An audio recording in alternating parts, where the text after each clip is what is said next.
So, starting today, we're going to get into the First Kings. First Kings and Second Kings is actually interesting book. The reason it's interesting is you start to talk about, the real history of the Old Testament, and it show you how the Israel as a country it really started. The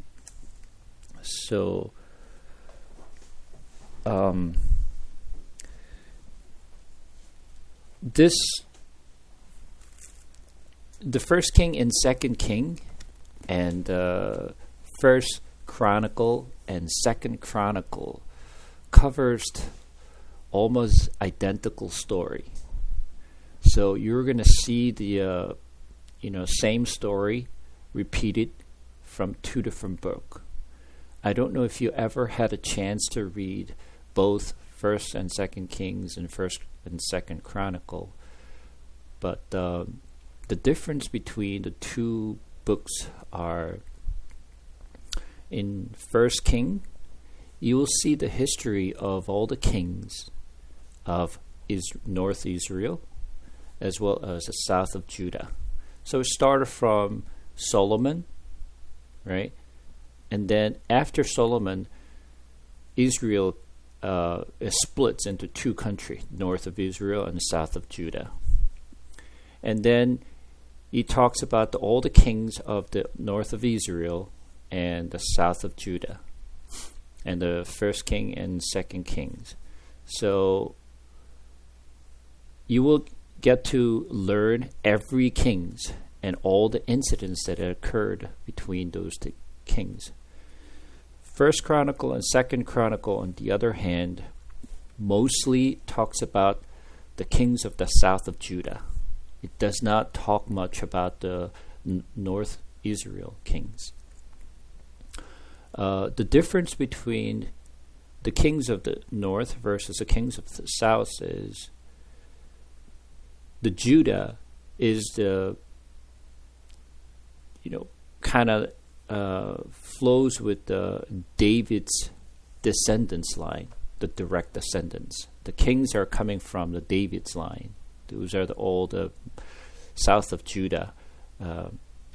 But North Israel is not the descendants of David. There's so many rebels, and they're like there's so much of a plotting going on, and there's failures and so much of story that are not the line of the King David's. So you will get to see in the First Kings that is some chapters talking about the North Israel kings, and some chapters talking about the south of Judah kings. So it go back and forth. So most people just get lost. They don't even know who's who anymore as they go into the middle of chapter. Like who is this? Because first of all, the names are very similar to each other, and it's very difficult to figure it out who's who's and what they're doing and how is this related to each other. But we're going to start, breaking this down, and I'm going to show you how this all map it into it. However, one of the things that we have to understand is I don't necessarily want anyone to try to remember their name. I only going to focus on the people who's you really need to pay attention. There are a few of the kings you really need to understand and who they are, what they did, and how this really maps into a story. I'm going to put a little emphasis on those kings. For the rest of the kings, you don't have to really know every little things about them. But before we get into the First Kings and Second Kings in the future, so I'm going to kind of show you how this is going to fall into. From this, mostly the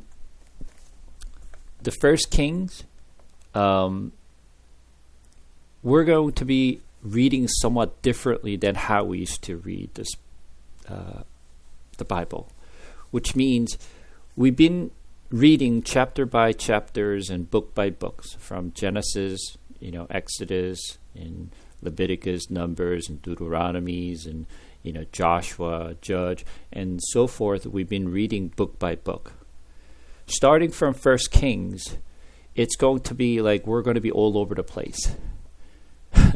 Meaning that we're going to be going into it's going to take a bit of time for us to finish the First King and Second Kings. By the time you finish the First King and Second King, we'll be done.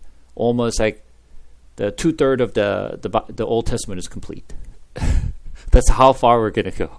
So if you finish the First and Second King, then we're almost the 75% of the Old Testament is complete at that point. So we're going to be going back and forth between the First Kings and Second Kings and all this, the books of prophets. The reason is because the most people get confused when they read the Old Testament is because it is not chronologically ordered. Because all the books of prophets that is actually happen in the middle of this, the First King and Second King. So you have to be able to actually read their stories and their books and maps it into the time when they're writing this. So we're going to read up to the point where this prophet start to show up, and then we're going to go to that prophet and then read what they wrote. Then you would understand why this prophet is saying what they're saying. How is this related to the time when they were living? So since we're going to be go back and forth between their time, you would understand exactly, this is why they're saying what they're saying, and whether this is the prophet of the north or the prophet of the south. Most of people don't know, which prophet falls into which countries and why were they saying what they were saying. But we're going to map everything back together. All the prophets of the north, we're going to put it into the north. All the prophets of the south, we're going to put it into the south. And then we're going to just to show, times we're going to line up as the chronological order. So at the end of when you finish the First King and Second King, you would understand who's who now. So you would have a full map at that point. So it's going to be interesting, but it's going to take a long time for us to finish the First King and Second King. The First King is not that bad, but when we get to Second King, it's going to take some time because of the some of the prophets who wrote very long chapters, like Isaiah, Ezekiel, Jeremiah. By the time you come back, you probably forgot, where were we? But we're going to come back to the Second King. But I hope you enjoy the journey with me. And First King is not that bad. First King is actually, it's you could probably manage because we only going to go one prophet, which is Jonah. Jonah is the only prophets we're going to read in between. But when you getting into the Second Kings, and that's where you're going to see I'm sorry, actually not Jonah. Jonah's even Second Kings. So First King is going to be pretty much it goes straight, but the Second Kings we're going to be go back and forth. So let me ask you. Yeah, go ahead.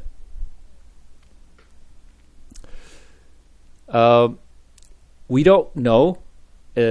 So most of the books of the Old Testament, even though some say they wrote this, really don't know. We're just pretty much guessing it.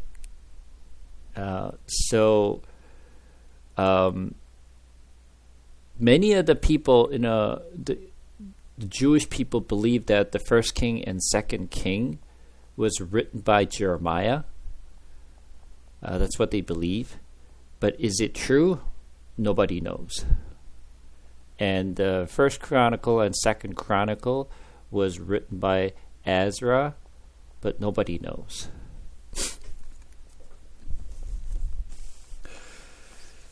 So let me ask you a question here. Do you know who is the first king of the North Israel?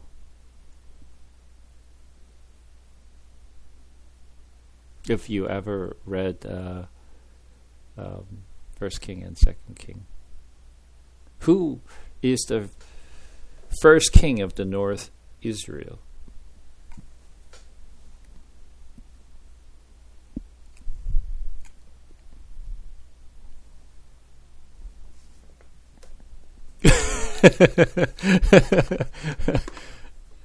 Okay, yeah, that's fine.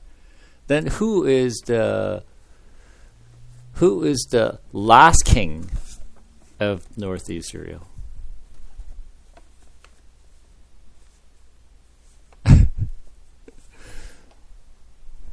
Not sure, right? How about this one? Who is the first king of south of Judah?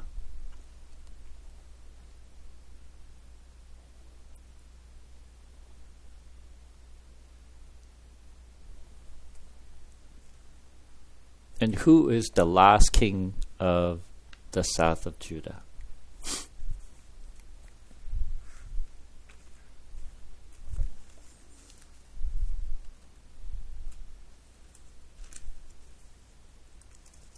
No, nobody really.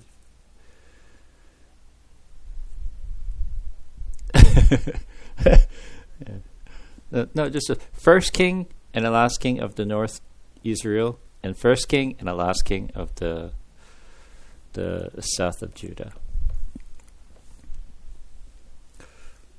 Okay, I'm gonna leave it as a homework for people to kind of find out who is the first king of the north and last king, and who is the first king and the last king of the south of Judah. We're gonna get to it, and it's gonna be a very interesting journey for everybody. Okay.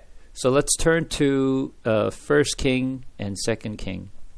First King. So one thing you're going to learn from this, okay? It starts from the time when David is old, right? And then it talks about all the kings and the rise of Israel and fall of Israel. So if you finish the First King and Second King, you will pretty much understand the history of the Israel.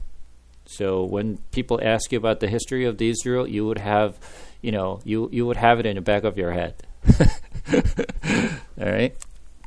So here's the thing: there are a lot of kings and a lot of the characters going to show up into this book. Okay, as Daisy said.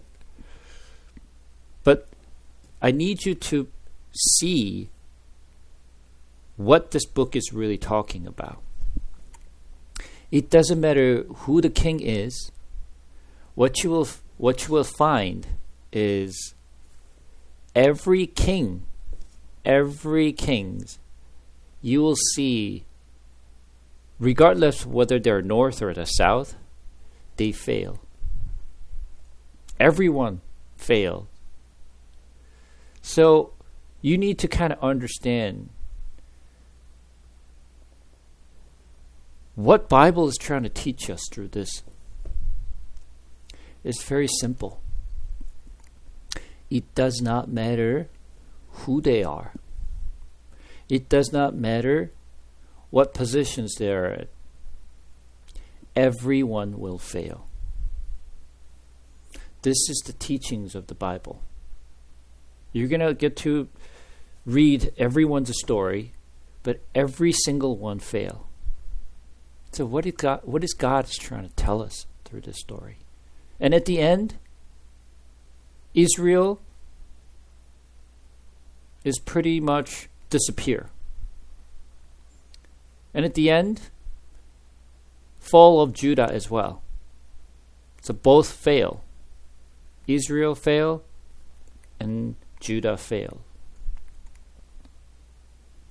And here's the teachings of this First King and Second King. no matter who they are, you will fail. So what do we do? The Bible is teaching us, so therefore I am telling you, throughout the thousands of years of history, every man will fail. Every man will fail, regardless of who you are. Not only they fail, and I tell you for sure that every one of us will fail too. So what is it teaching us? No man can succeed. This is why Jesus had to come.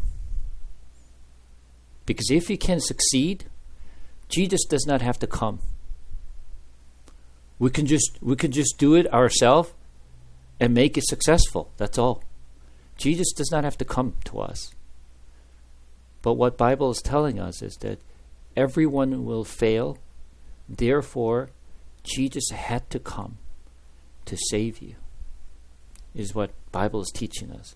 So you're going to learn about the failure of every man. That's what we're going to learn. Story after story. That's the things that you need to keep in mind. Okay? Every man's failure is what you're going to learn. All right, let's turn to 1 King. Now King David was old and advanced in years, and although they covered him with clothes, he could not get warm. Therefore his servant said to him, Let a young woman be sought for my lord the king, and let her wait on the king and be in his service. Let her lie in your arms, that my lord the king may be warm. So they sought for a beautiful young woman throughout all the territory of Israel, and found Abishag the Shunammite, and brought her to the king. The young woman was beautiful, and she was of a service to the kings and attended to him, but the king knew her not. So David grew old, and I guess, he fell cold. Israel as a country is literally very warm area, right? It's in the Middle East, so there's lots of sun, and it's a hot and dry country. But as man gets old, they tend to feel, cold. So they actually sought a woman and to stay with David to keep him warm. So they brought a woman here. So just remember this lady they found. Her name is Abishag, and we're gonna actually hear about her later on.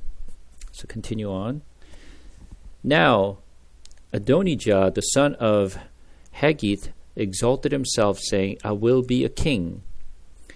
And he prepared for himself chariots and horsemen and 50 men to run before him. His father had never at any time displeased him by asking, Why have you done this and so? He was also a very handsome man. He was born next after Absalom. He conferred with Joab, the son of Jeruiah, and Abiathar the priest, and they followed Adonijah and helped them. But Zadok, the priest, and Benaiah, the son of Jehoiada, and Nathan, the prophet, Shimei, and Ray, and David's mighty men were not with Adonijah. Adonijah sacrificed sheep, oxen, and fattened cattle by the shepherd's stone, as serpents' stones, which is besieged En Rogel, and he invited all his brothers, the king's sons, and all the royal officials of Judah, but he did not invite Nathan, the prophet, or Benaiah, or the mighty man, or Solomon, his brother. All right. So let's talk about this, the history of this Adonijah. Does anyone know who Adonijah is?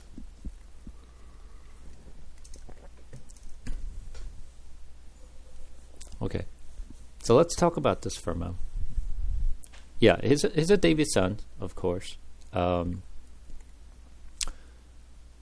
let's talk about this. First of all, why did he exalt himself and wanted to become a king? Let's ask that question. Why did he do what he did? And why did he not invite Solomon, but rest of the David's son?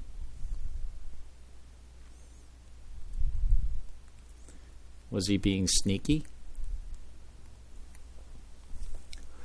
In order for us to really understand what he did, why he did, we have to understand the sons of David. So let's take a look at David's son. We actually did cover this, but since most of you probably don't even remember this, we're going to actually go back and read. Okay, so this time we're going to go, let's see.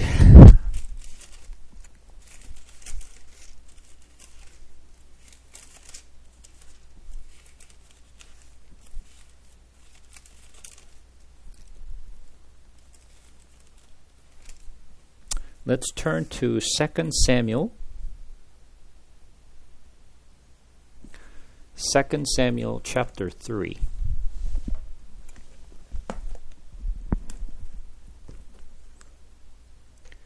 Second Samuel chapter 3, we're going to read from verse 2.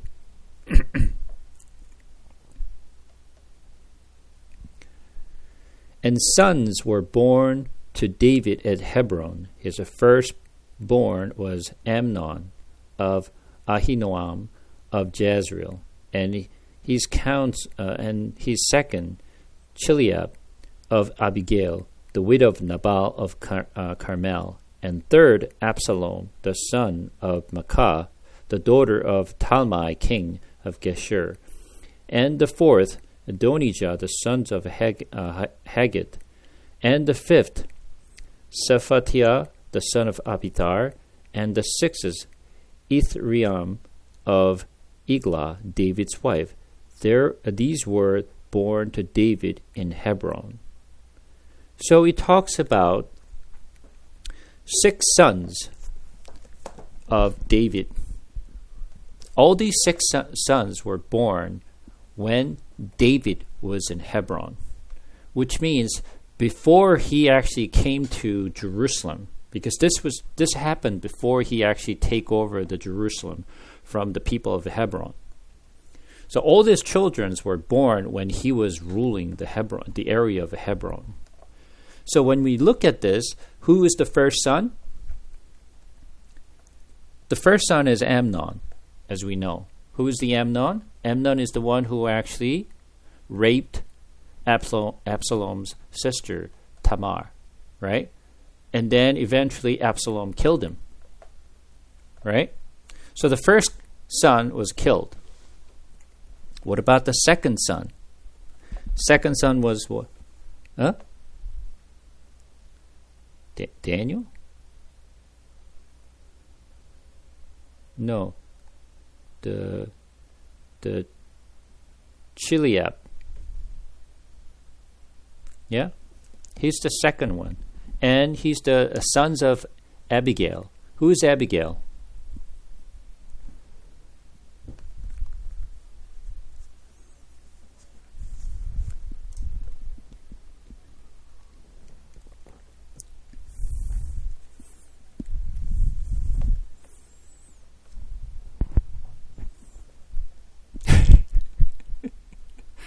Remember that, David, he sent the boys to get some bread from Nabal, and he just making fun of David.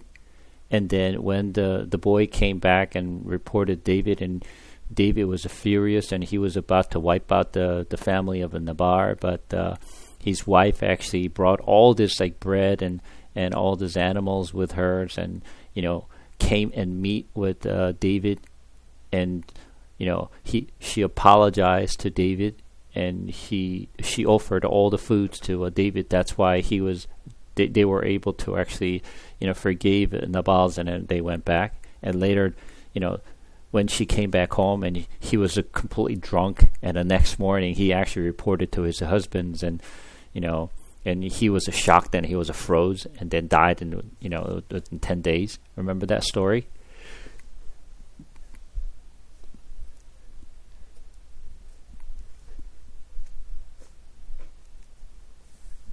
Yeah.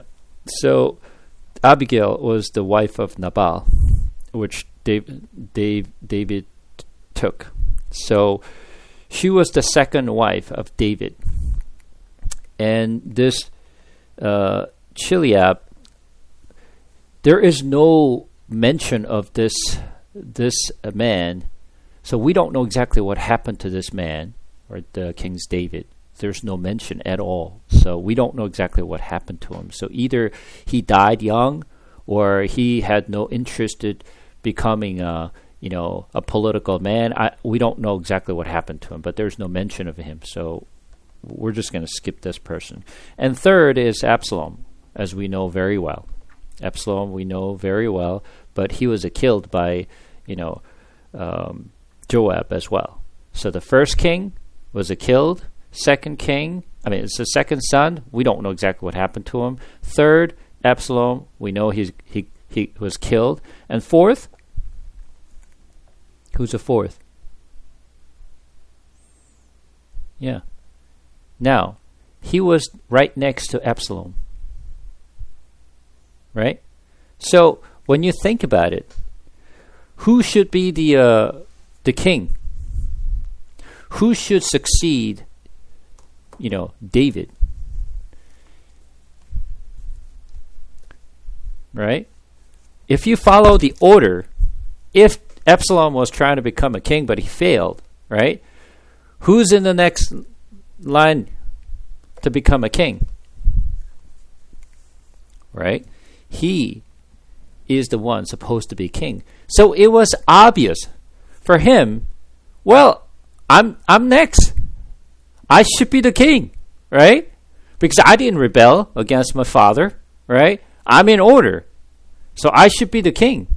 So for him, he has a legitimate reason why he wanted to become a king, because he thought it would automatically, because he's in the next line. There's no one above him. So he's in line to become a king. So he had a very good reason that he raised himself as a king. And even Joab and Abiathar, who was Joab? Obviously, he is the most and strongest, the commander of David, which is David's nephew. All right, Abiathar. Who is the Abiathar? The priest. Do you know Abiathar? Do you remember him? Where he came from?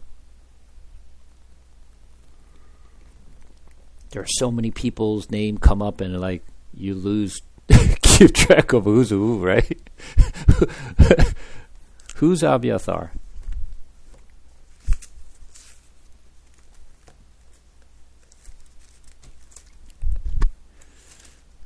Yeah, we actually learned about this person.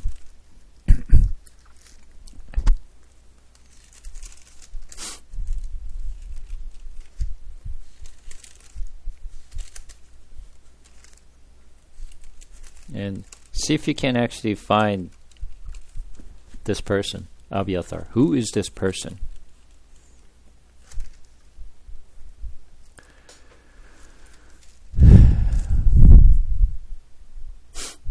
All right. We're gonna go to chapter the 1 Samuel chapter 22. 1 Samuel chapter 22. If you read 1 Samuel chapter 22, you're going to hear the story of the priest from the Nope. When David was fleeing from Saul, he was hungry. So he went to a place called the Nope, where the priests are, and that's where the tabernacle used to be. So he went there to get some food, and that's where he got the food that came from the tabernacles. And then after he ate the bread from there, and he asked for a sword, and the priest of Nope said, "We don't have any weapons here, but we have the sword that you took it from Goliath. If you want, I can give it to you." So David said, "Please, I was rushing, out of the cells. I didn't have chance to really bring the sword with me. So, if you have the Goliath, sword, please give it to me so that I can carry on." And the priest of Nope actually gave that sword to David. And later on, Saul found out that the priest gave that bread and sword to David. And Saul was furious, and he actually called his people to bring all the priests from Nope, and he killed them all. So all the priests from the Nope was killed by Saul. But let's turn to chapter 22, verse 20. 1 Samuel chapter 22, verse 20. But one of the sons of Ahimelech, the sons of Ahitub, named Abiathar, escaped and fled after David. And Abiathar told David that Saul had killed the priest of the Lord.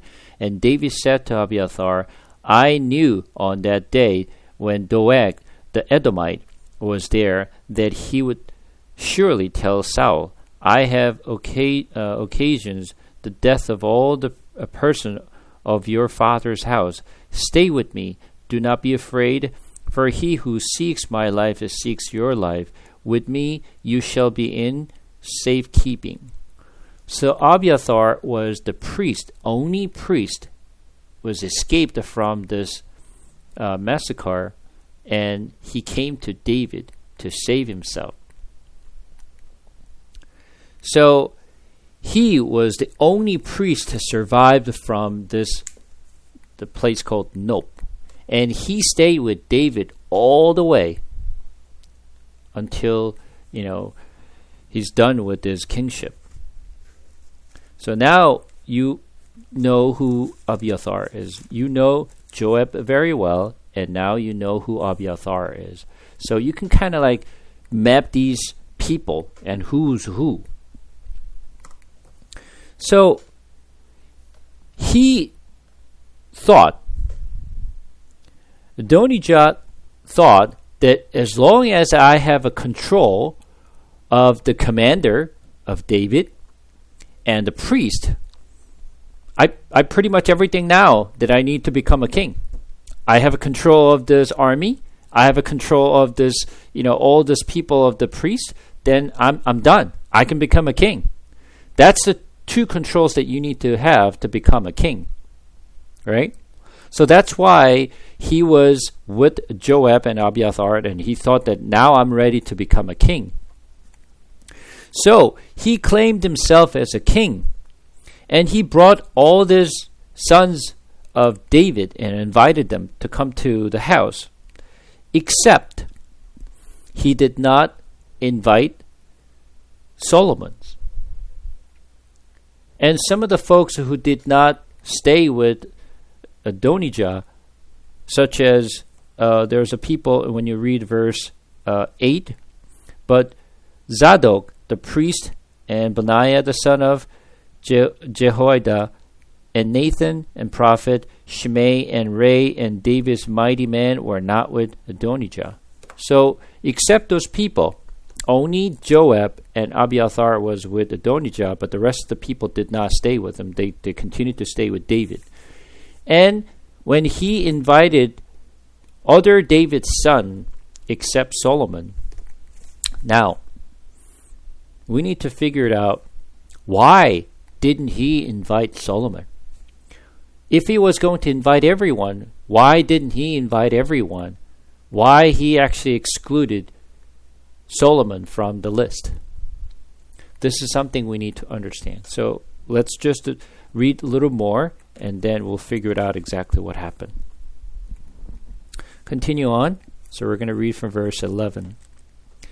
Then Nathan said to Bathsheba, mother of Solomon, have you not heard that Adonijah, the son of Haggith, has become king, and David our Lord does not know it?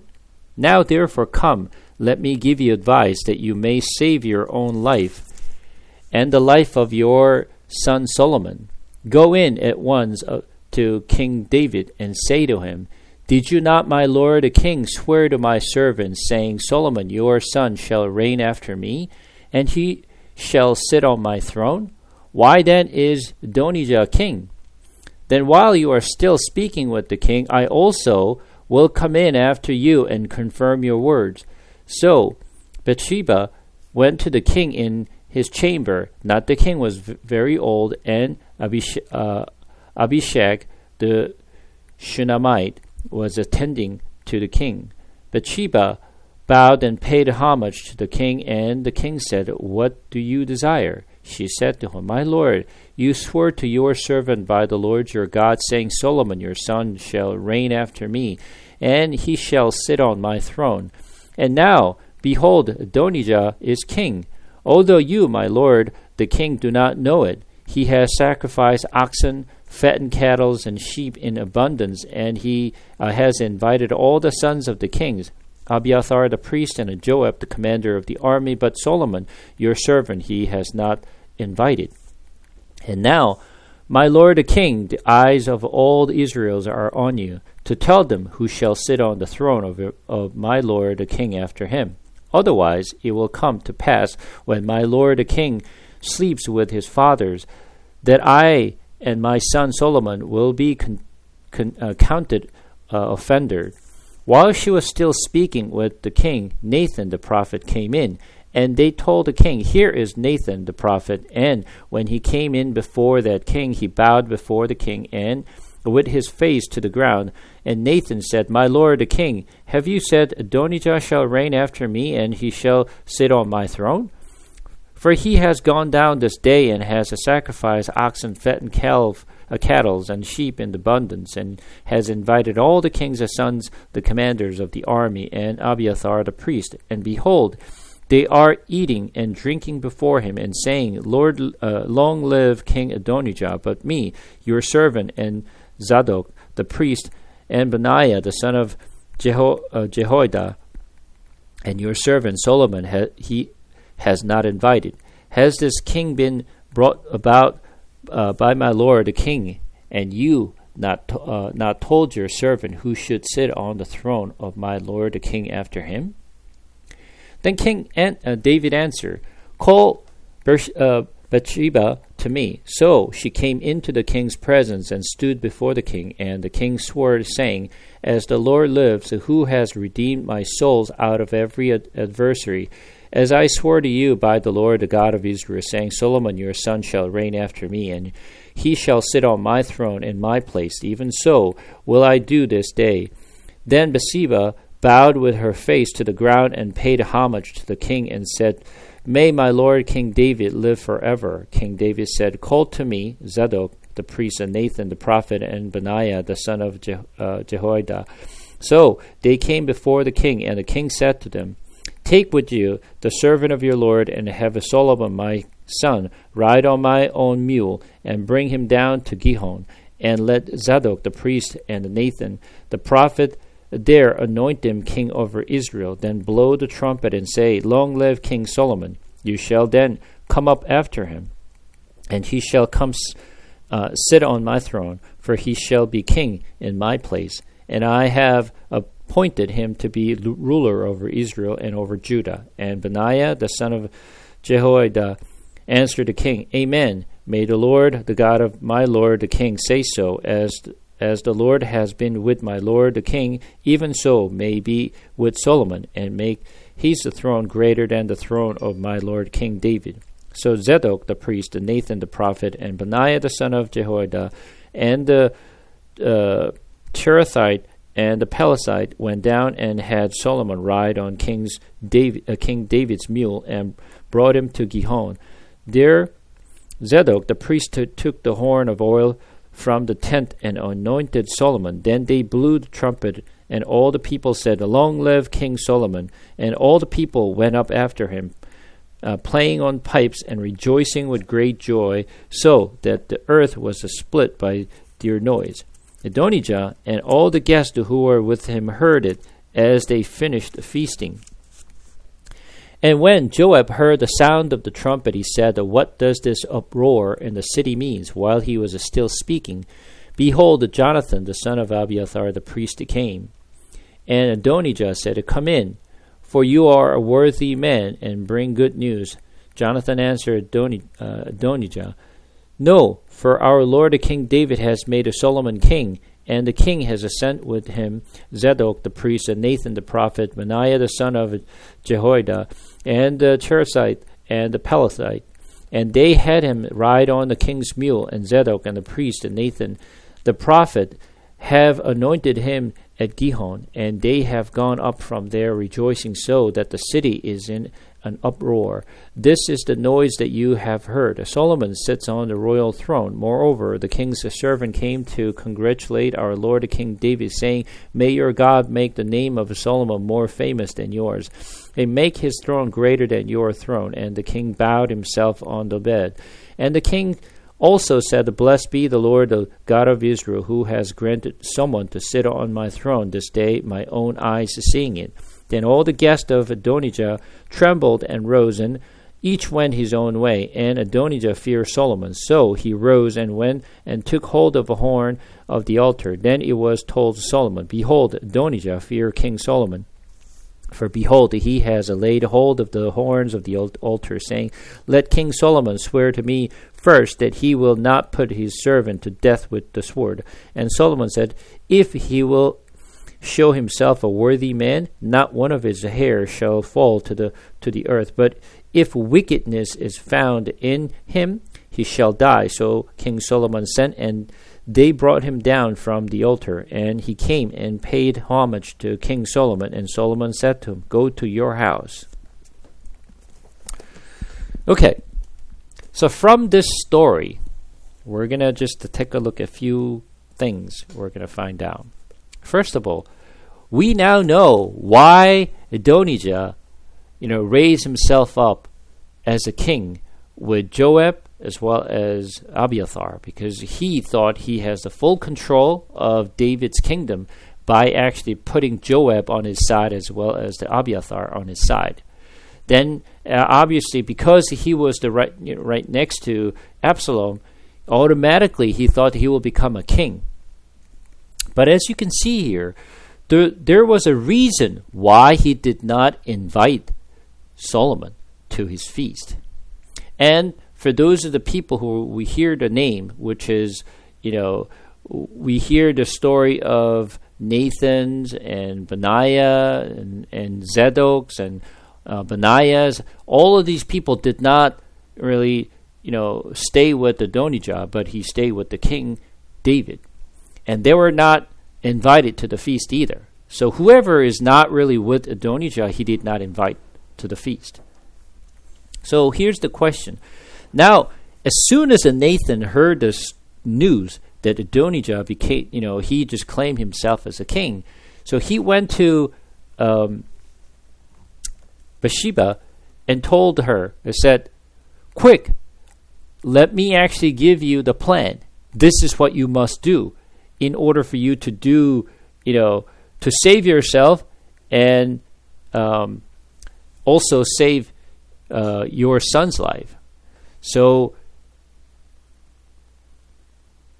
Nathan pretty much plotted everything and put the word in her mouth and let her, go to King David. And David spoke to, Bathsheba spoke to King David and said, My lord, didn't you promise? Didn't you say my son Solomon will succeed you? But I heard, Adonijah is trying to, claim himself a king. Well, what happened here? And then Nathan, and as he planned, as soon as you actually say it, I'll go right next to you. I will confirm what you said. And you're thinking, what is this? It's prophet. Prophet is actually planning all this, right? And he himself, Nathan, has another plan to make Solomon as a king, right, instead of Adonijah. So here's the things that we need to think about. Who should be the king?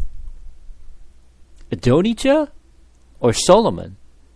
We gone through the First Samuel and Second Samuel. We went, through the whole books, right?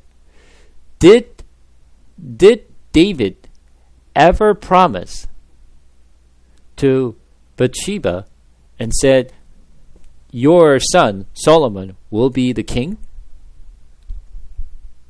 Did he make any promise whatsoever to either Nathan, the prophet Nathan, or Bathsheba? No.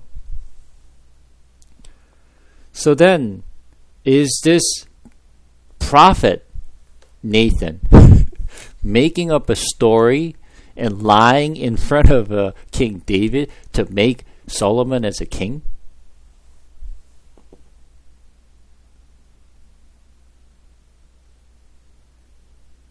Let's think about it. The first question was, did David ever promise to Bathsheba that Solomon will become a king? And no. So now David grew. Yeah, now David grew old, right? David grew old. No, he's he's going in and out.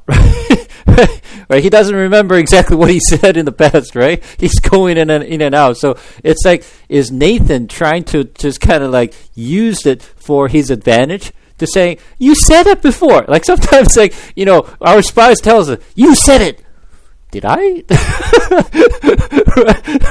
Right? Sometimes we do that to our friends and to our spouses. You said it before. I don't remember if I said that. You did it. Yeah, maybe I did. Right? What a tactic that we use. We still use it. We use the same tactic that Nathan uses, right? But before we find this out, we're just going to find out, how, the difference between Adonijah and Solomon. So let's go back to 1 Samuel again.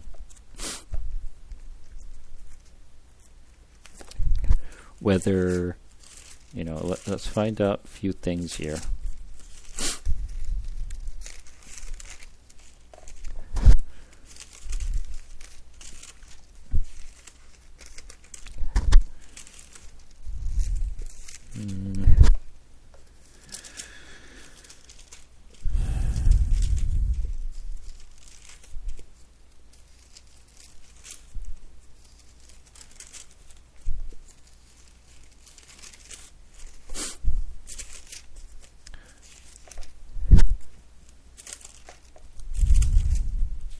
This time we're going to go to 2 Samuel chapter 5.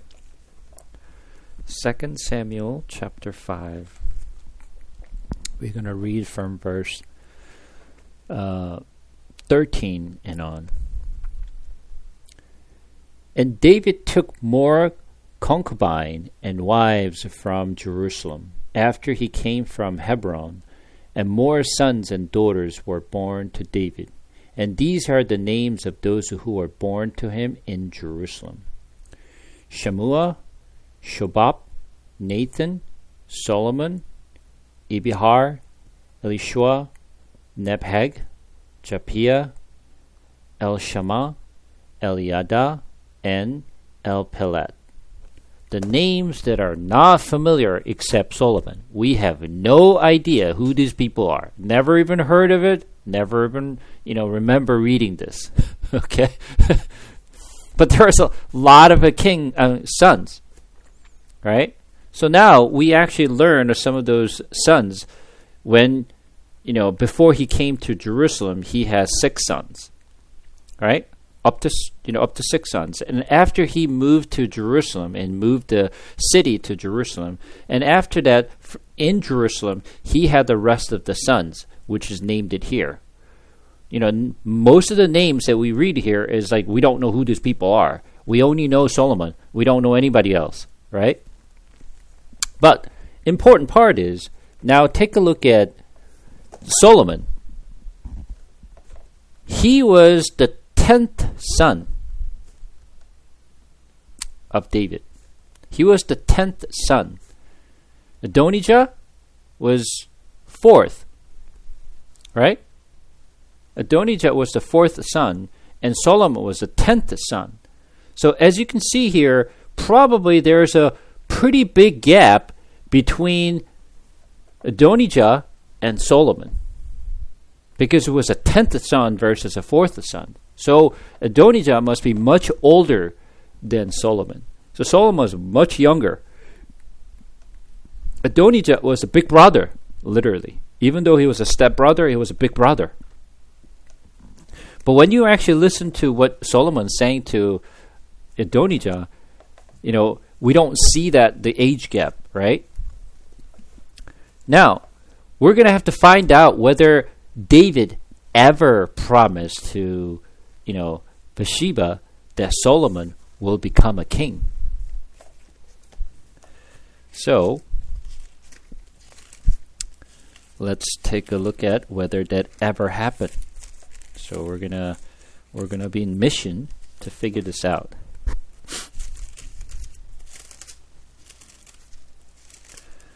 All right. This time we're going to go to 2 Samuel chapter 7. 2 Samuel chapter 7.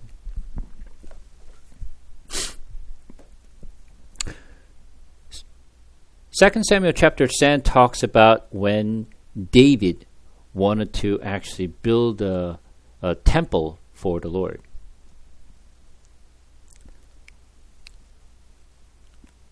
And then when he said, I want to build, I live in a big house, but my Lord lives in a tent.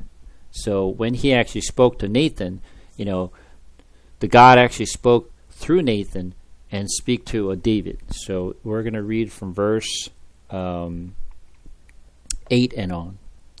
Now therefore, though you shall say to my servant David, thus says the Lord of hosts, I took you from the pasture and following the sheep, that you should be prince over my people Israel, and I have been with you wherever you went, and have cut off all your enemies from before you, and I will make for you a great name, like the name of the great ones of the earth, and I will appoint a place for my people Israel, and will plant them, so that they may dwell in their own place, that be disturbed no more, and violent man shall afflict them no more. As formerly, from the time that I appointed judge over my people Israel, I will give you the rest from all your enemies.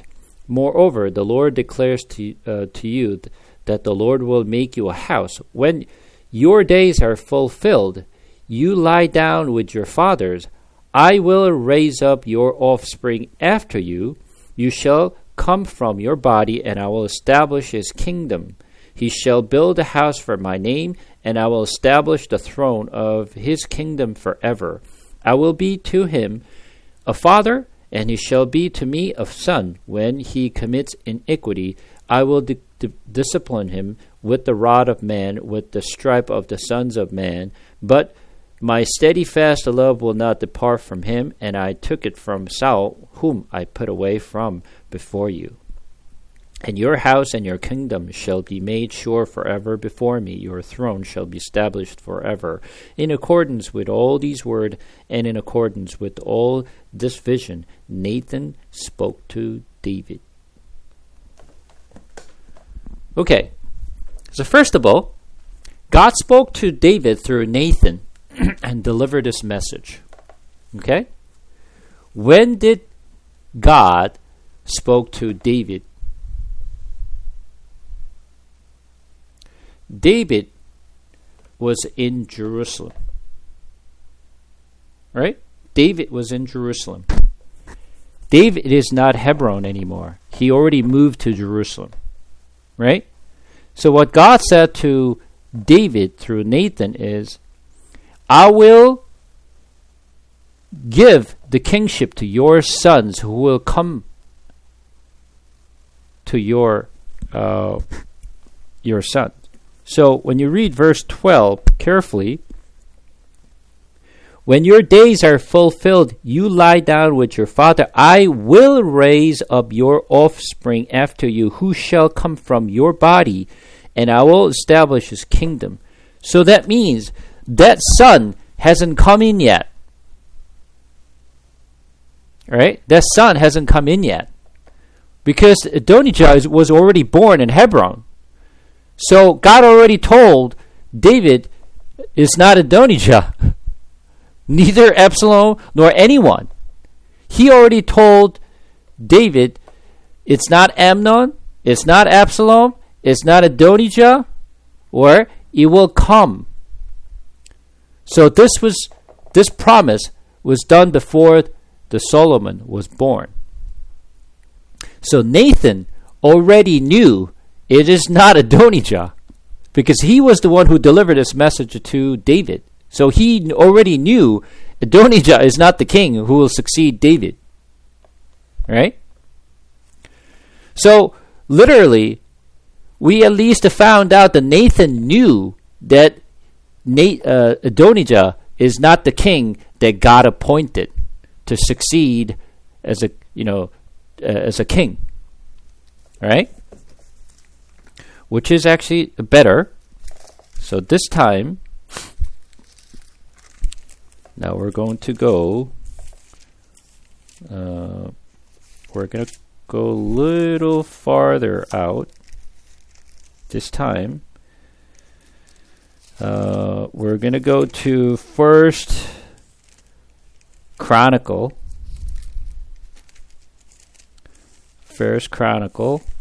chapter 17. First Chronicle chapter 17.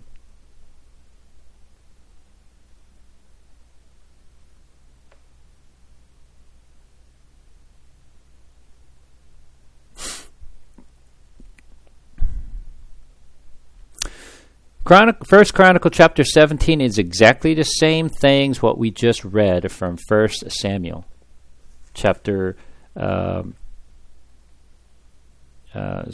17. 2 Samuel chapter 17 and First Chronicle chapter 17 is almost identical story. So we're going to read again. So this is what God spoke to David. And then we're going to read from verse 11. When your days are fulfilled to walk with your father, I will raise up your offspring after you, one of your own son, and I will establish his kingdom. He shall build a house for me, and I will establish his throne forever. I will be to him a father, and he shall be to me a son. I will not take my steadfast love from him, and as I took it from him who was before you. But I will confirm him in my house and in my kingdom forever, and his throne shall be established forever. In accordance with all these words and in accordance with all his vision, Nathan spoke to David, which is exactly the same thing, what we just read, right? Okay, now this time, we're going to go a little further.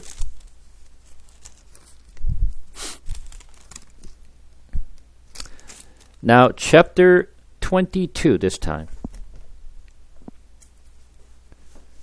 First Chronicle chapter 22. We're going to read from verse 2.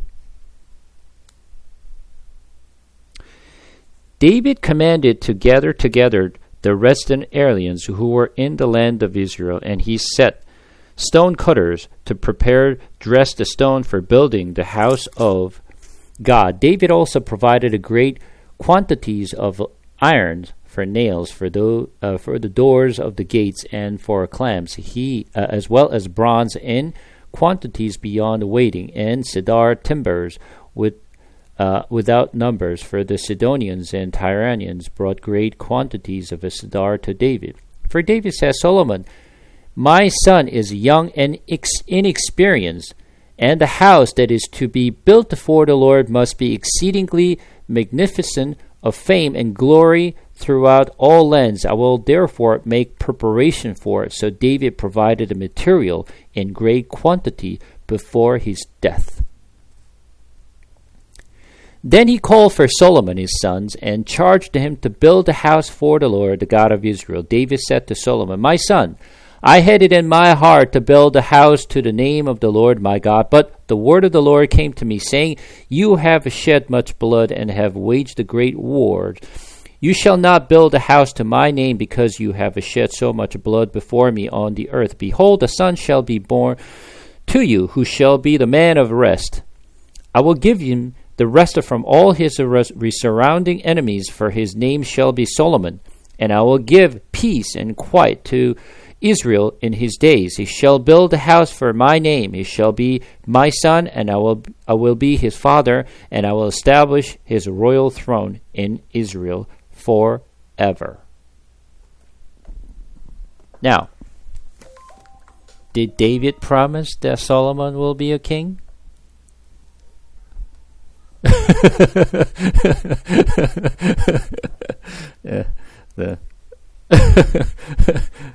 Okay.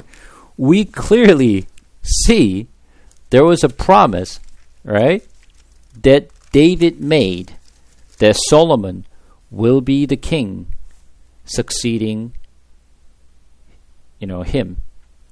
God told them that Solomon is the one who will succeed you, and he will be the king who will establish the temple for me. You're not the one, because you shed too much blood on your hands. You're not the one, but I'm going to have your son, Solomon, and I'm going to give all the rest, right? All the rest. That's why his name was Solomon. Solomon means shalom, right? Shalom, peace. So as you can see here, when we were reading 1 Samuel and 2 Samuel, obviously clue was a little hazy. We could not really tell whether, David made that promise or God told them that Solomon will be a king. But now you'll be able to actually put these pieces together and see the clear picture whether David promised, right, that Solomon will be the king, or that even God appointed Solomon as the king, or Adonijah. Adonijah, yeah, go ahead, Vicky.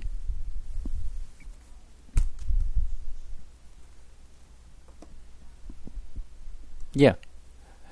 Yeah. So it's it's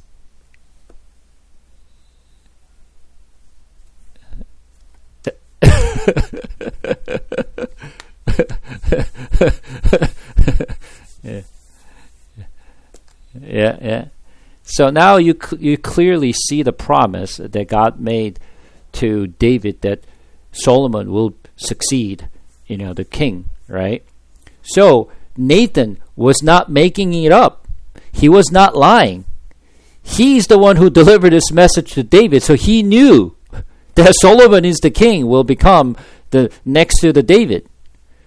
So he was reminding him. He was not, faking it, or he was plotting it, but he's the one who delivered that message to David. So he knew, that Nathan knew. Go back to king and remind him, because he's going in and out right now. So remind him that he actually made this promise that Solomon will be the king. So Solomon was told by David, although he was young, he was specifically told and instructed to build God's kingdom when he was young. So Solomon himself knew that he was the one who was appointed as a king, not Adonijah. So as you can see here, obviously there was a promise. Nathan was not just plotting or lying. He was actually delivering the clear message that he received from the Lord and reminding David that this was a covenant that God gave it to you. So please do as God said. So Nathan was just helping him to fulfill the God's promise. That's what Nathan was doing. So now you don't have doubt at this point that it now has a clear picture, because this is why people get confused, because this piece is, if it was all written up in an order, then it's pretty clear for us to really understand, but informations are all over the place. One piece is over there, one piece is over there, but if you just read it through it, you don't know how to put this together, because this story is just not connecting the dot anymore. But when you're actually flipping back and forth, you will see the picture. It's like, Daisy mentioned, it's like one puzzle is over here, the other puzzle is over there, right? If it was right next to each other, it's easy to put it together. But think about it. When you actually buy the puzzle box, what does the pieces look like? Does it lined up with all in one of each other? No, it's all over the place. That's exactly what it looks like in the Bible. So now it's our job to put those pieces together and put it together. Now you understand why Adonijah did not invite Solomon. So he himself knew that Solomon will become a king, but he was just trying to supersede, right? So David is now old, and now he's any day now. So I'm going to just supersede this one. I will become a king myself, and no one will know, right? So Adonijah was the one who was plotting, right? He knew that he's not the one who was appointed as a king, but he wanted to become a king. But coming back to the first king again, here's the problem. When you read chapter 1, verse 6, this pretty much tells it all, what really happened. Once again, let's read the first king, chapter 1, verse 6. His father, which is David, had never at any time displeased him by asking, "Why have you done though and so?" He was also a very handsome man. He was born next after Absalom. Well, as he was growing up, David never, ever, right, said anything bad to him. Therefore, as he was growing up, right, he built a lot of pride in him. Since he's never been, rebuked or trained and, nurtured by the King David, obviously he was all over the place. Now, this is the teachings of the Bible. Teachings of the Bible, especially when you read Proverbs, the teachings of the Bible is when we raise our kids, never ever raise your kid without rebuking your children. On the contrary, it says very harsh word. As a matter of fact, we'll just take a look at a few things here.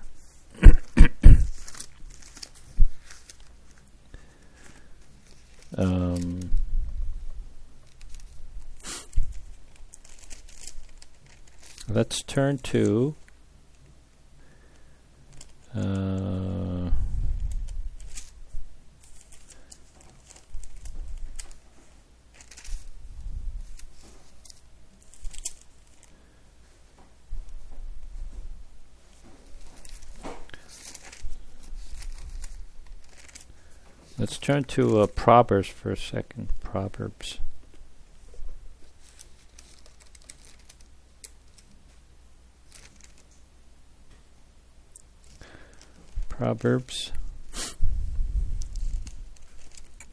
Chapter 3, verse 11 and 12. It says, "My son, do not despise the Lord's discipline, or be weary of his reproof. For the Lord reproves him whom he loves, as a father the son in whom he delights."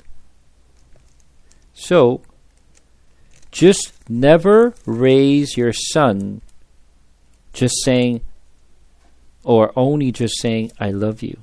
That's not good enough. And let's take a look at some other piece.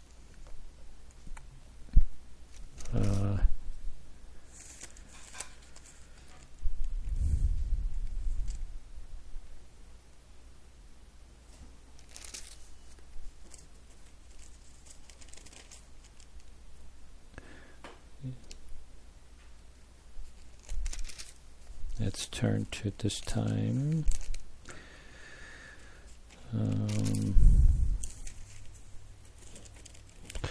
Chapter 13, verse 1.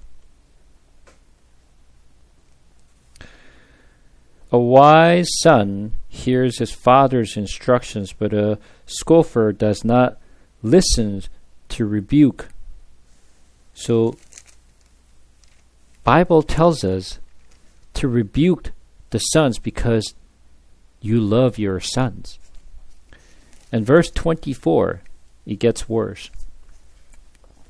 Whoever spares the rod hates his son, but he who loves him is diligent to discipline him. That's even worse, right? Which is very different from the teachings of, today. And not only that, it gets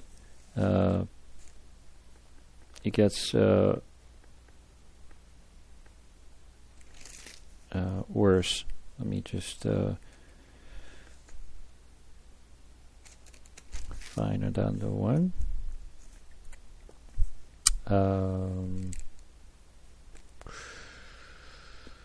Let's see.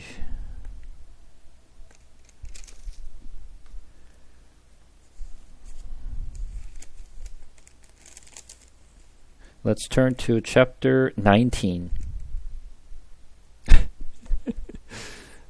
Chapter 19, and we're going to read 18. Discipline your sons, for there is hope. Do not set your heart on putting him to death.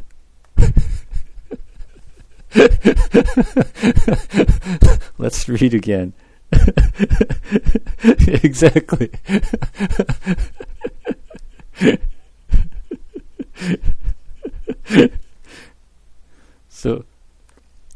But the other piece is important. Verse 18 at the beginning is important. Discipline your son, for there is a hope. Not just the beating him for the abusive, but because you have a hope in your child. You care and you love for your child. You want to discipline them.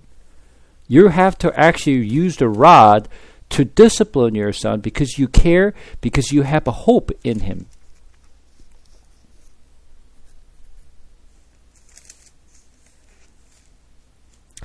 And then chapter 20, verse 30.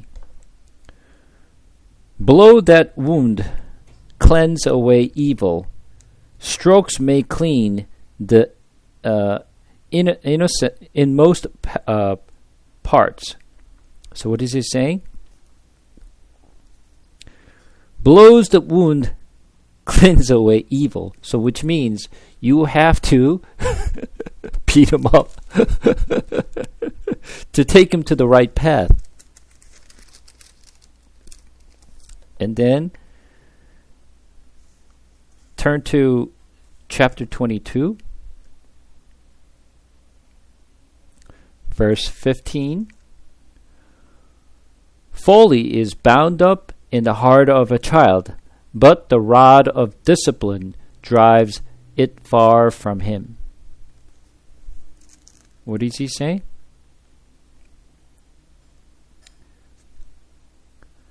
Folly is bound up in the heart of a child, but the rod of discipline.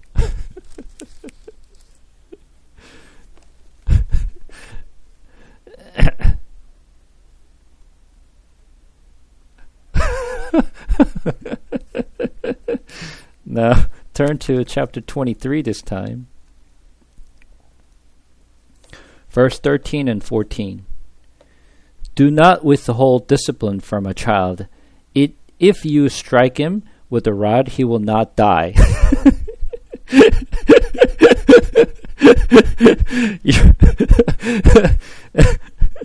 Yeah. If you strike him with a rod, you will save his soul from Sheol. So, you have to use a rod to discipline your sons, making sure that he actually, doesn't go to the hell, right? So, when you look at this, the teachings of the Proverbs, it never say, well, just always say I love you. That's not how you discipline your children. They will never grow up well. So the Bible is teaching us to use the rod and discipline to actually,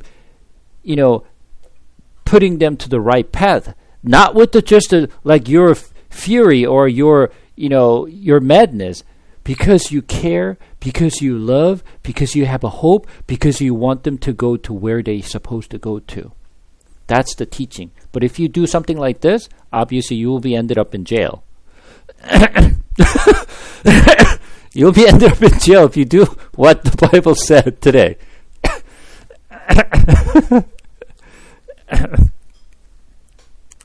Yes.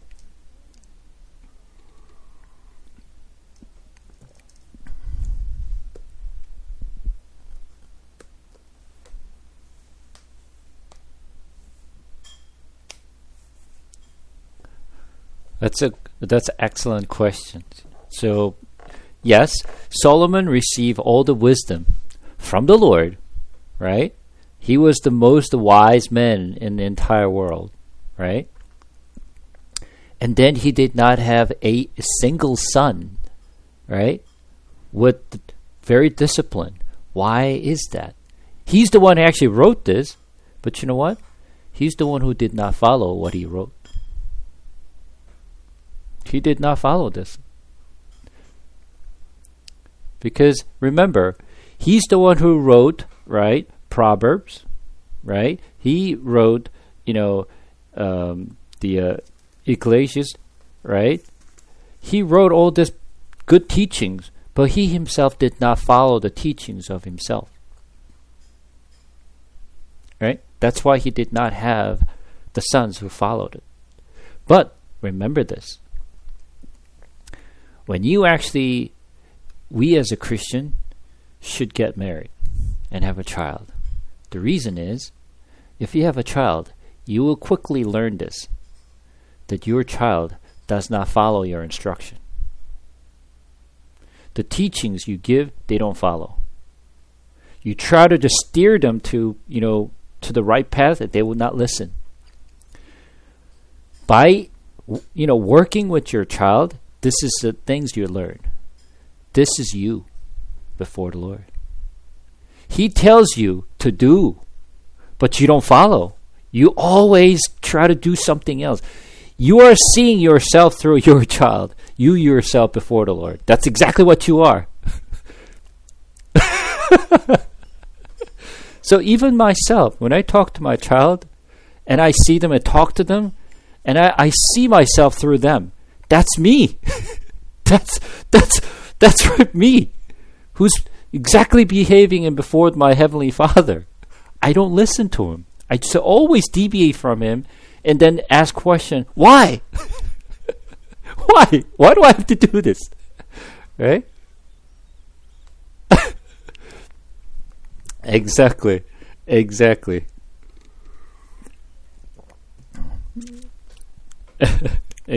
That's why all the Christians should marry and have a child.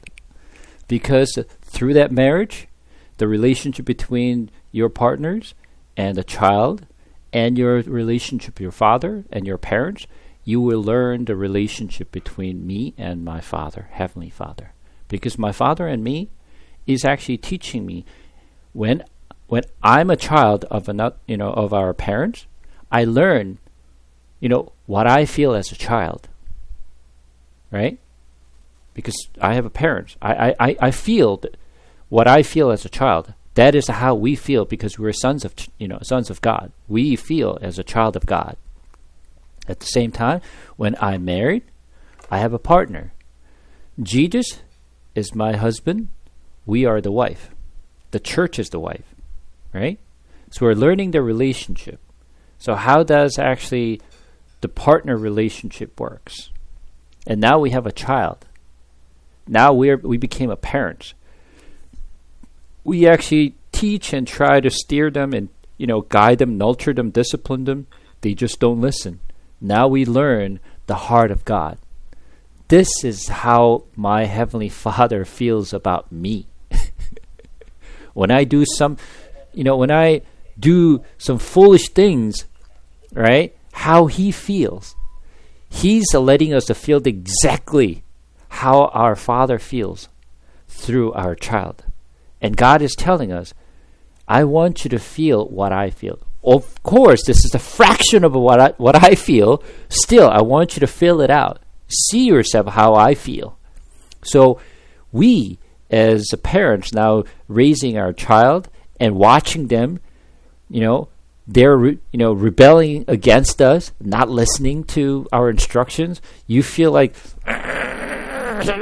right? You have to hold yourself up, right? How many times? Too many times. But listen, even if you get so mad at your child, one day, your boy and your girl comes to you and they said, "Mommy, I love you." Then your heart is melt like a chocolate. Like, okay, okay, I love you too. When he comes to you and kisses you, like, all the madness and all this, like all the things that you had in your heart, it just melts away. Right? That's how a parent feels.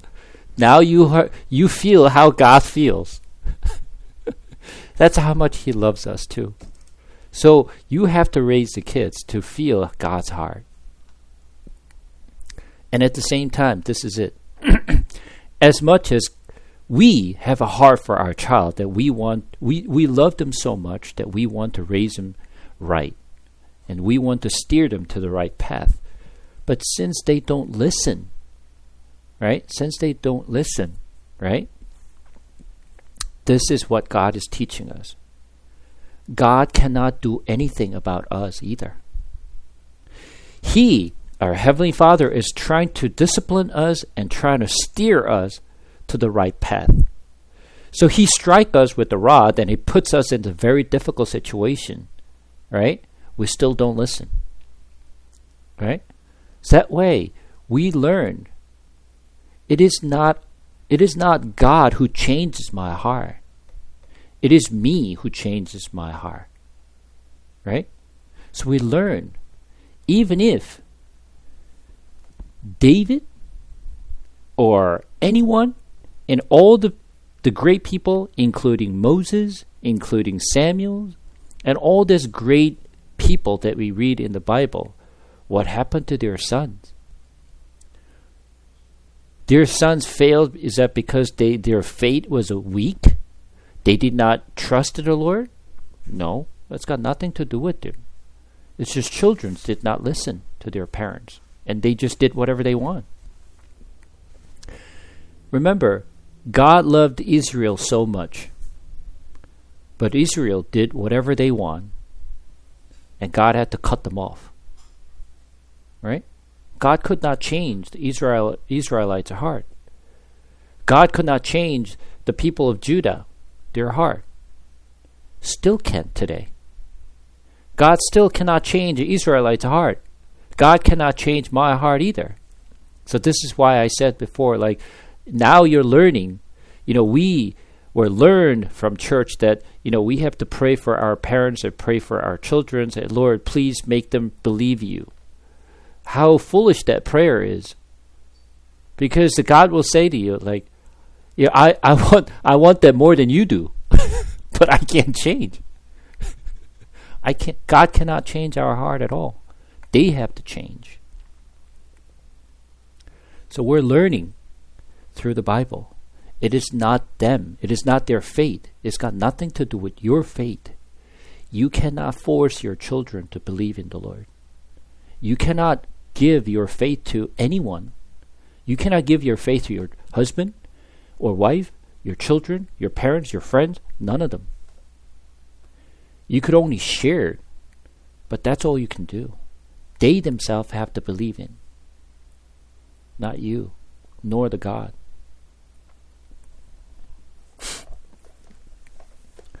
So coming back to 1 Kings. So now you understand the whole background of why Adonijah wants to become a king and why he excluded a Solomon to the feast. Now, and why Nathan sent Bathsheba to David to say what she had to say to David. Now, David remembered what he said to Solomon and what God told him. Yeah, I remember God told me that Solomon will be the next king after me. And then when he was actually called to be a king, obviously Adonijah was feared because he knew that now literally he rebelled, right? Rebelled against David, literally, because he was never been told become a king, but he claimed himself a king. So obviously now Solomon became a king, and he can do whatever he wants.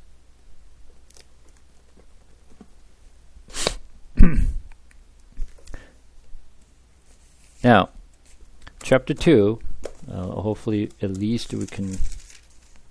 Oh, no, we won't be able to finish chapter 2 today. Let's see if we can finish. Okay. When David's time to die drew near, he commanded Solomon his son, saying, I am about to go and weigh of all the earth.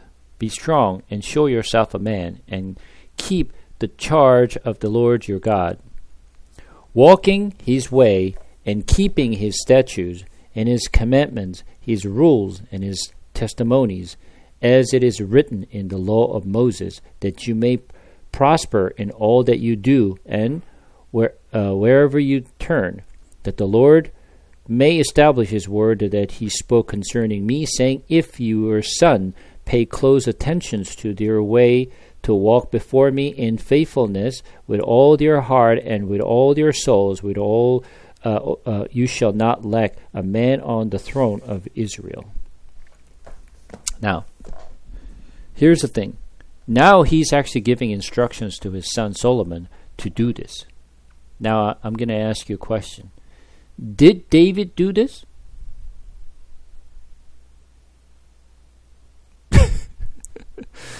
Once again, he himself did not do it. Where did we see this?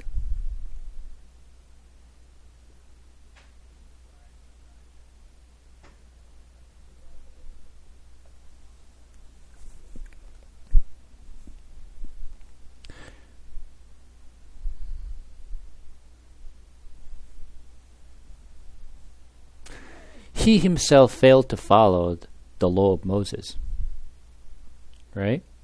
And he actually committed, the killing of, his faithful servant as well, right? He himself did not follow, so he's giving the instructions that he didn't even follow, just like what we saw from Solomon. He wrote this, but he didn't follow. So what is that teaching you? No one can follow this. No one can. That's the teachings you're getting. Old Testament, you will continue to see this. Yeah. Love your Lord with all your heart, with all your soul, with all your, mind. But you know what? You can. God is telling you, you can. You'll try, but you will fail. This is why you need Jesus, is what the Bible is teaching us. So, as you go through the Old Testament, this is something you have to learn very clearly. Do not try to do it by yourself. If you do, Bible is keep telling you, you will fail. That's the teaching. He's keep telling us, you will fail, you will fail. You see, I told this person, I told this person, I told this person. Every single of them failed throughout thousands of years. You see? Now you tell me, you think you can do that? And if you said, of course I can, then you're going to fail. So God is teaching us, keep telling us, story after story, you will fail as a man. So that's why you need Jesus. It's what God is teaching us. But you know what? Even though we learned, we know this, but look at ourselves. You're going to continue to keep trying by yourself. You're going to keep trying. But you're going to find you're failing again and again and again. Now, this is what you need to learn. Give up. Disappoint at yourself. Just realize how hard I try. I always have failed to follow Jesus. That's normal. That's what God is teaching you. Don't try. Just give up. And ask the Lord to help you. In every way and every situation is what Bible is teaching us. Bible is not teaching you the history. The God did not write this to teach you the Israel's history. That's not the point. The point is that throughout this history, He's telling you something. That see, everyone failed. You may try, but you will find yourself fail. So, here's one thing you need to remember. You will be disappointed at yourself that you cannot follow the Lord or His commandment. But that's okay. Because this is why Jesus came. And you can do everything who can give you the strength. That's what the Philippians says. I can do everything through Christ. You cannot do anything, but through Christ you can do everything, is what God is teaching us. That's the teaching that you really need to get out of. So, this is why verse 4 said this. That the Lord may establish His word that He spoke concerning me, saying, if, that's the word, if your son pay close attention to their way and walk before me in faithfulness with all their heart and with all their soul, you shall not lack a man on the throne of Israel. If you can do this. But can he do it? No. So you will fail. This is why always you will hear this word if. That's a condition.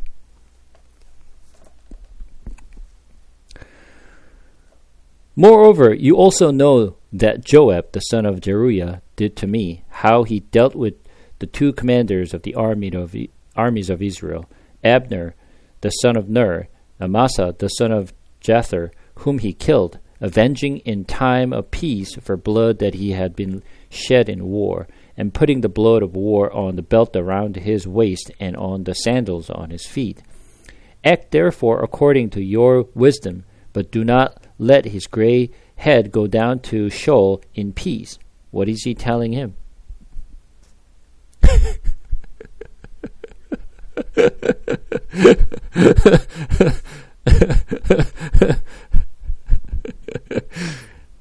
Yeah? So David is a very political man. He's not saying to kill him. You're a wise man. You should know what to do.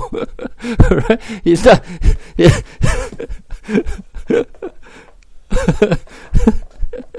I won't tell you anything, but you're a very smart guy. You know what to do, right?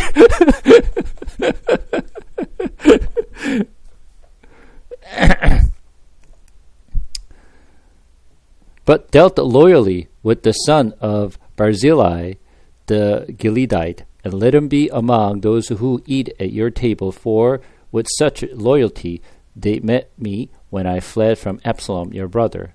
And there is also with you Shimei the son of Gera, the Benjamite from Bahurim, who cursed me with the grievous curse on the day when I went to Mahanaim. But when he came down to meet me at the Jordan, I swore to him by the Lord, saying, I will not put you to death with the sword.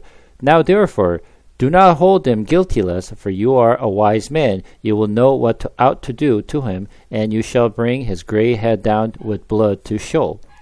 What is he saying?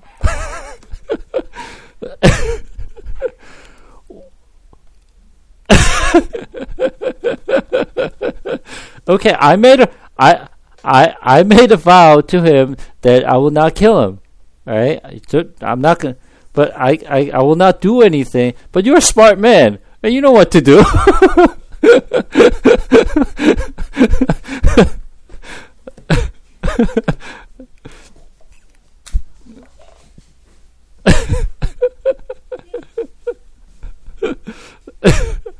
Well, he never said to kill them. He said just make sure you just make sure he doesn't go into the show with his gray hair. But you know, I'm not saying anything bad. But you're smart man. You should know what the action you should take, right?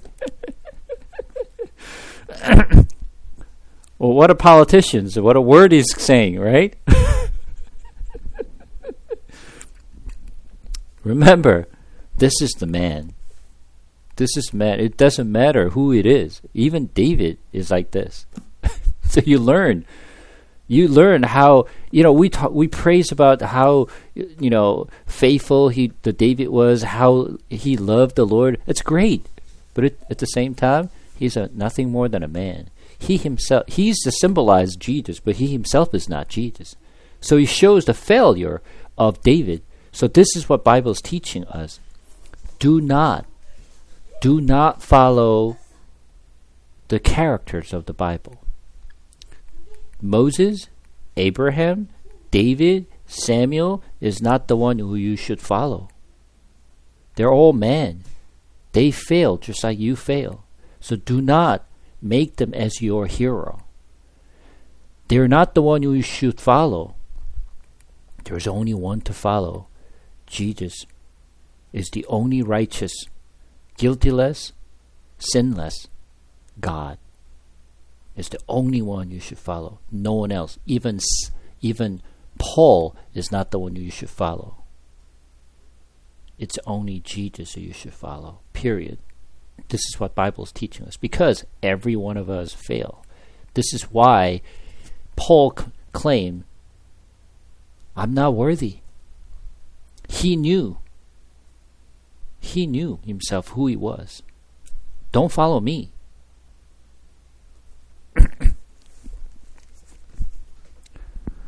Continue on. So after he left all this great instructions what to do as a wise man, then David slept with his father, was buried in the city of David, and the time that David reigned over Israel was 40 years. He reigned 7 years in Hebron and 33 years in Jerusalem. So Solomon sat on the throne of David his father, and his kingdom was firmly established.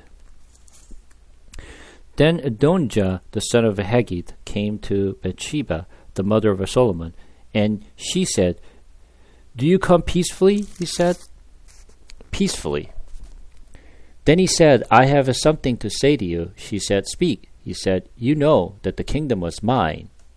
Yeah, right. And that all Israel fully expected me to reign. However, the kingdom was turned about and become my brother's, for it was for he's from the Lord. And now I have one request to make of you. Do not refuse me. She said to him, Speak. And he said, Please ask King Solomon, he will not refuse you, to give me Abishag the Shunammite as my wife.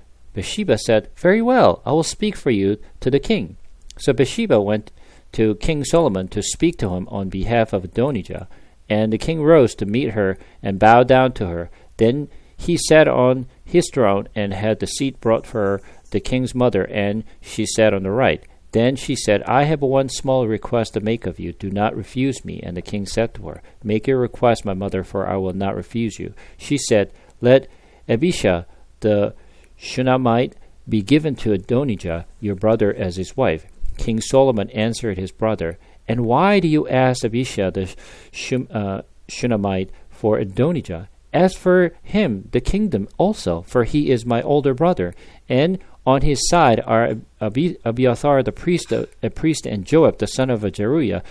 Then King Solomon swore by the Lord, saying, God, do so to me, and more also, if this word does not cost Adonijah his life. Now therefore, as the Lord lives, he has established me and placed me on the throne of David my father, and who has made me a house, as he promised, Adonijah shall be put to death today. So King Solomon sent Benaiah the son of Jehoiada, and he struck him down, and he died. And to Abiathar the priest, the king said, Go to Anathoth, to your estate, for you deserve the death, but I will not at this time put you to death, because you carry the ark of the Lord God before David my father, and because you shared in all my father's afflictions. So Solomon expelled Abiathar from being priest to the Lord, though fulfilling the word of the Lord he had spoken concerning the house of Eli in Silo.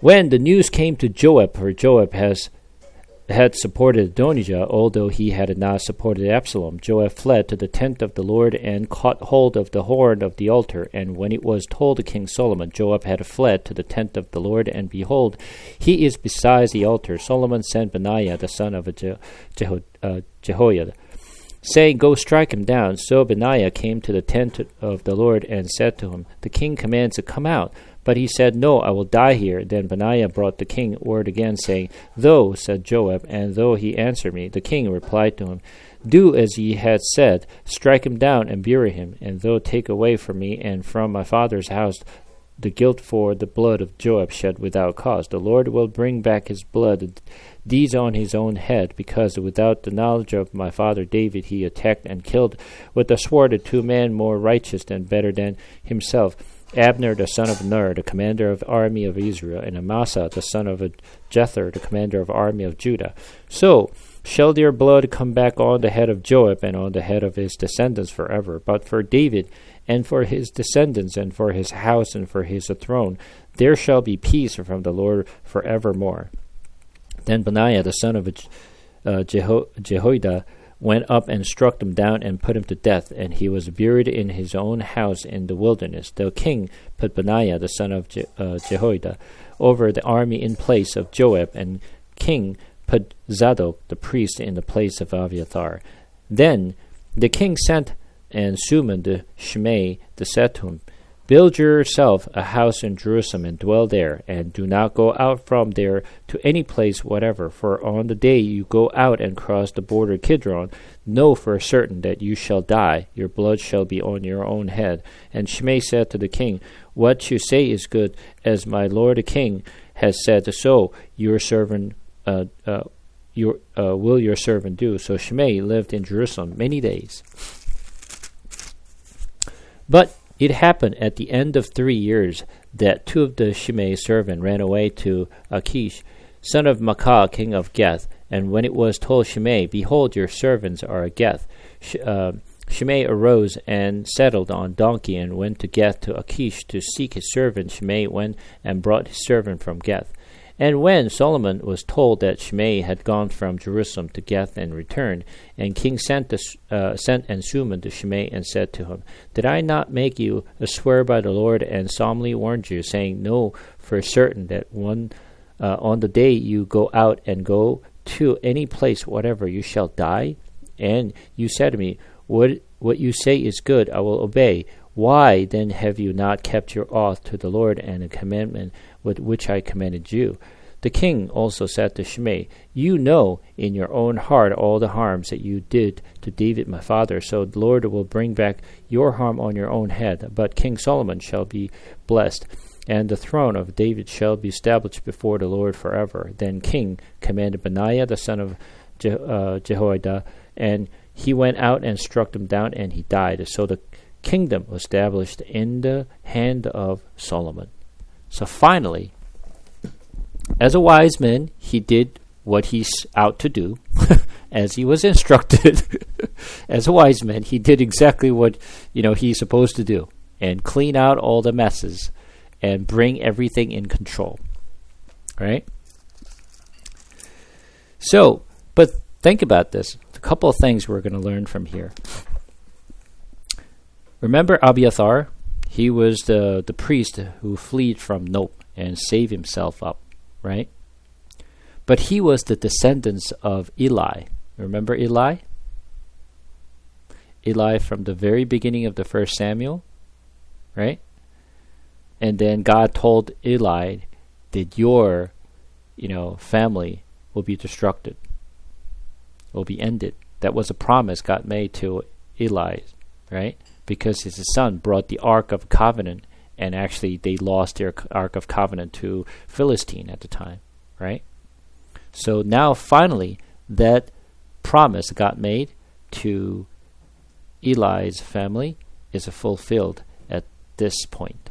So whatever God promised, he won't forget, and he will fulfill. And at the same time, now,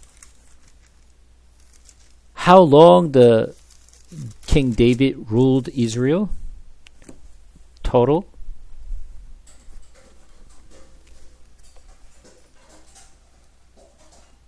Well, come back to chapter 2, verse 11 and 12. And the time that David reigned over Israel was 40 years. He reigned 7 years in Hebron and 33 years in Jerusalem. So Solomon sat on the throne of David his father, and his kingdom was firmly established. How long did Saul rule his kingdom? 40 years. Same thing. Why is it 40 years keep repeating? 40 years, there's a meaning to it. Lots of tribulations, but it's actually consists of a 4 and 10. And then we're going to talk about 4 and 10, right? 10, yeah? 4 and 10 is the 4 is the number. This is something you have to actually learn from when you actually get to tabernacle. 4 is the number of this world. And then you would like questions like, how so? What really actually came to the conclusion? When you actually learn the tabernacle, you will understand. And 10 is the time of this world. So this 40 years is the time before we actually get to heaven. The times we're living in this world is always counted as a 40 years in our life. It doesn't matter whether it's a 40 years, or 50 years, or 70 years, or 80 years. It doesn't really matter. The time that we live and spend on earth is considered as a 40 years. That's why the Israelites wander in the wilderness for 40 years before they enter into the land of a promise. Okay, when you actually get to learn the tabernacle, you would understand what this means. And I think I go over that numbers during that tabernacle story. Okay, so we're learning about the first king. So we're actually getting to learn some of the story of Solomon's and how he became a king and what the promise was. So we're going to continue to learn about all the promises and what God said and how he acted and what the result was. And as we go through this story, we're going to actually learn a lot. But ultimately, as I mentioned at the beginning, what you will learn is no matter who they are, they will continue to fail. Every single of them is what you will see. Any questions so far?